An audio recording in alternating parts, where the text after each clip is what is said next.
Welcome to Table Salt. We are in week 3 of our study on the last 24 hours of the life of Christ, and things are really starting to heat up. And this week, we are talking to Pastor Randy about the sermon, which I think online, Casey's especially, had some controversial bits in it, and I just want to kind of unpack some of that stuff with you. Ultimately, I feel like the overarching point of view was that sometimes if we're going to follow the example that Christ sets for us, we have to, I don't want to say take one for the team, that's not the word, but we have to do the hard things, the things that are not the easiest for us to do in order to impact the world. Is that a good summation, do you think? Yes, but I think it's okay to say take one for the team. Yeah? Yeah, because I think it does kind of communicate that sometimes it feels like you're taking a bullet. Yeah, you have to take for the loss. greater good. Yeah, and that's what Jesus modeled. He took it for us. for sure. Yeah. Yeah. So I think I wanted to free you up to be okay with that phrase because I think it's appropriate. You might be able to convince me otherwise. Yeah, but. well, I think a lot of people really kind of struggle with this idea of what it means to lose. Yeah.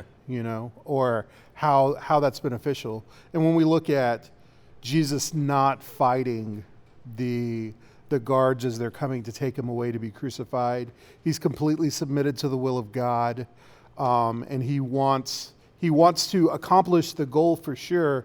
And his disciples are ready to fight. Do you think that I don't know how to ask this. Do we think that we as Christians, are there examples where? Here's what I really want to know. Uh-huh. How do we know if we should take one for the team or we should fight? Because I feel like in our specific cultural context, there's a tendency to want to fight and not lose. So how do we get the wisdom to know this is an area where we should fight and this is an area where we have to submit for the greater good? Yeah, it's a really good question, and I think it has as much probably more to do with what you're fighting for as anything else. So the question is what you're fighting for eternally significant or is it worldly significant? And it feels to me like the bulk of the fighting that we romanticize in our culture is for temporal things. And so we lose our minds over temporal things. All you got to do is go back the last 3 years. Yeah. And you see that people embraced the gospel of vaccines or the gospel of Fauci or the gospel of whatever. And I'm not even making a claim as to which side of maybe I was on or whatever. Right. But you saw people trade in through coarse language, losing their minds, getting in fights with people, breaking up their families, leaving their churches, all kinds of stuff. Because there's something that, again, in our culture, we've romanticized. You got to take a stand, and you got to. Jesus was fighting for something eternal, but it was a spiritual battle. Right. And so it looked like he was losing physically, but he was actually winning spiritually. Yeah. And so that would be the distinction I think I would make is that we see fighting as standing strong and pushing back and pulling out our sword and or weapon or whatever. Jesus was absolutely fighting a battle, but it wasn't an earthly battle, and he made it clear. He said, my kingdom's not of this world. Right. And they couldn't understand that, and I think we get lost in that sometimes. So you're looking at me like I've confused you. I'm not trying to confuse you. No. I think I'm like there. I'm trying to figure out what would be a scenario that would be considered something that has eternal significance. Mm-hmm. And immediately, of course, like somebody's salvation, not needing to be right so that you can have more conversations that would ultimately lead to a person's salvation. But I can't think of many other circumstances that would be considered eternal. Are there other examples of what is an eternal argument? Well, I mean, like an argument that has eternal significance. I know I'm like just throwing this on you. Yeah, no, yeah. I mean, well, and I made the distinction maybe prematurely, but I made the distinction. I think there are things that have eternal significance. Right. it. So maybe instead of focusing on what's eternal, what's not eternal, because everything is spiritual for those of us who are in Christ, the way we fight is not. It doesn't look the same. Right. So for somebody who during the last 3 years said, you know what, I'm committed most to the gospel of Jesus. My main thing is not to draw a line in the sand on a shot or a doctor or whatever.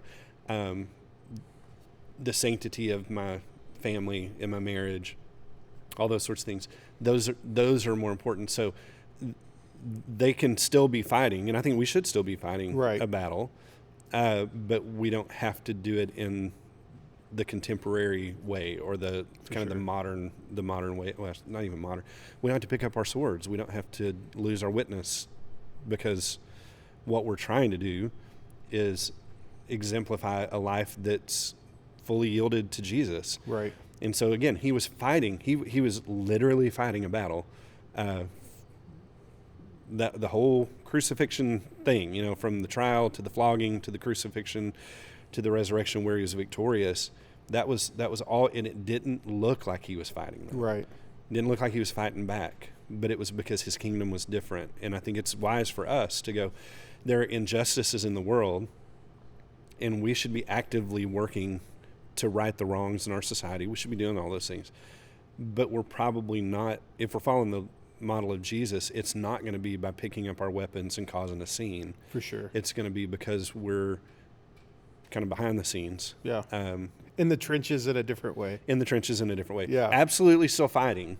Yeah. But just fighting in a different way, which goes against our culture. Again, we've romanticized it. You look at movies, the hero in the story is the one who got all bloodied up and still came out on top, the victor. It's never the guy in the soup kitchen with the ladle. Right. Yeah. Who's fighting a battle, but in a different way. For sure.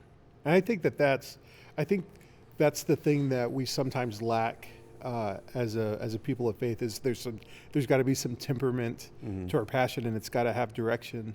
And so, Table Salt Week 6, I told this story about how I wasn't allowed to go to church. Yes. And how my youth pastor told me, hey, there's this bigger thing at stake here. This has to do with your parents' salvation. Yep. Like, there's this thing that we're working towards, that we're praying about, and you being here right now is actively working against that. And people struggled with that. Yeah, I was getting all sorts of messages like, you have the right to go to church. You should have, yeah. That was the best choice, and all this other stuff. And I had to say, yes, on the surface it looked like you can make lots of justifications and arguments and things like that. And I was doing that. And that was actually what the story's about, was like my own need to repent from that attitude, ultimately for this greater cause. Are there examples in your life where you felt like, man, this is really hard? Like, this is costing me to keep my mouth shut right now, or to just kind of go with the flow, but I know that there's something better coming if I do it? Yeah. I mean, the most honest response is, there are examples where I could have done better. Yeah. At having an eternal perspective. But yes, there have been times, I'm thinking in my personal life, with friendships where people are not making what I believe to be the wisest choices, and I can stand up and beat my chest and tell them, and I did that a lot in high school. Yeah. Well, this is what the Bible says, and this is what you should do, and whatever. And I was using, my tongue as a weapon, because I was able to condemn and criticize, and I thought I was bringing about conviction. Yeah. Where I think it would have been, in hindsight, way more productive and way more effective if I had prayed for them first. Yeah. Say, God, this isn't really my battle to fight, but for whatever reason, you put me in their life, and I've noticed this, and then to just sit down and have a conversation with them. Yeah. And to not try to guilt them. But I feel like I'm pretty good at causing people to feel guilty. Yeah. I'm not proud of that, although it looks like I'm proud of that. I'm really not. Yeah.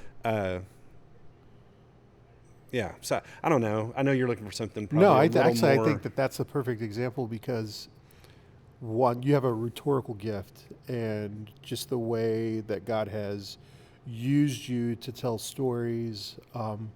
You're probably don't write me. I don't want to hear from the other. If you're a pastor watching, I want to hear about it, especially if you're on staff. But like you're probably one of, if not the best storyteller among our preachers, and the way that you use that matters. And I think that sometimes people don't ever consider their gifting as being like the tools that they use for their battle. Because, you could definitely weaponize your gifting and to be able to recognize and say, oh, well, there was a time, like I've always been gifted in this. And in my flesh and in my weakness, I can do it to prove a point, or I can use it to point someone to Christ. Right. Yeah. That just feels like a very, you know. No, and I appreciate this. Very kind of you to say. But looking back over the course of my life, the times I fought battles with my mouth. Yeah. And I look back, and those did not. They may have produced some earthly fruit, some temporary behavior changes, or I got my point across, or somebody apologized. I kind of got what I wanted in the moment, but I lost the person. Yeah. And I lost influence. I lost the ability. I just wonder if I had a do-over, if I went back and instead of beating my chest and pointing out the problems, if I would have just sat down and had a conversation with the person and said, I care a lot about you, and then go from there in a more constructive way. That feels more like the way Jesus would have handled it. For sure. So, if you were giving just me advice or just us advice about being more intentional, about being willing to take the hit, or whatever analogy we're using, just in our everyday lives. And I said to you, Pastor, I want to be better at this because I'm messing up all the time. And I know, like I heard this sermon and I felt convicted and I want to do better. Where do I start? Yeah. So the reason I'm going to say what I'm going to say is because I'm working on it right now. Okay. So this is real life for me. I realized several months ago that I was pointing out that it feels like everybody in our world is mad. They're always mad about something. Yeah. And it doesn't take, it's just one little thing. And people just fly off the handle, give you their opinion when you're going, I wasn't even asking for your opinion. I was just asking a simple question. And then I realized, oh my gosh, Randy, you do the same thing. I would walk up to a cashier and ask a question, and I was already postured to be upset and frustrated. And I was developing in my mind what my expression was going to be or how I was going to respond in a negative way. And so I think what I would say to me, well, I know what I've said to me, and I think what I would say to you if you were asking me that question is, one, are you waking up every day in a posture to fight and to get upset about something? And I think a lot of people are. They don't think about it that way. But if they were to stop and just really consider, man, am I just on edge all the time? Am I always expecting the worst from people? Am I anticipating that I'm going to disagree? It doesn't matter what they say. I'm assuming I'm going to disagree with them. If that's the posture of your heart, then that's not the posture of Jesus. And it's been really interesting to me over the last several months. I've tried to be more disciplined to think about that. And so whenever I'm in a situation where I want to say, you work here, how could you not know the answer to this question? Yeah. This is not that hard. I think, you know what? I don't know this person. I don't know what they've got going on in their life. And honestly, if they don't know where the potato chips are in the store, I can find them. It's not that big of a deal. I don't need to lose my mind over having to wait 15 minutes in a snow cone line. I'm getting a snow cone. I'm not in that big of a hurry, right? Yeah. And so instead of having this posture of, I want to fight back, because again, I just think we are a culture that has a short fuse, and we're wanting to go off on somebody about something almost always. Yeah. And if we can, one, be self-aware enough to admit that, and then 2, be disciplined enough to consider why that's not the way of Christ, then I think what the product of that will be is a more tempered spirit and an ability to say, at the end of my life, this snow cone thing is not going to be an issue. Yeah. At the end of my life, not being able to find something in the store is not going to be an issue. What is going to be an issue is how I treat this person. Wow. So I think that's helped me. I don't know if it'll help anybody That's else, solid. but hopefully That's solid. it would help I somebody. wish that we had more time so I could talk to you about all the things that just popped into my head as you were saying that, and I'll probably ask you about some of it off camera. Okay. But thank you guys for joining us today. I hope that you're enjoying this series. I hope that you're feeling really challenged by it. If you would like to see the sermon that goes along with this table salt, you can check it out at our YouTube channel. Just search Community Life Church in YouTube, and it's all going to be there. If you need to talk to somebody, want to reach out to us, you can text the phrase Sea Life Connect to 31996. Schedule a time to have a face-to-face with me. I'd love to talk to you and pray with you and answer all your questions. We love you guys, and we'll see you next time.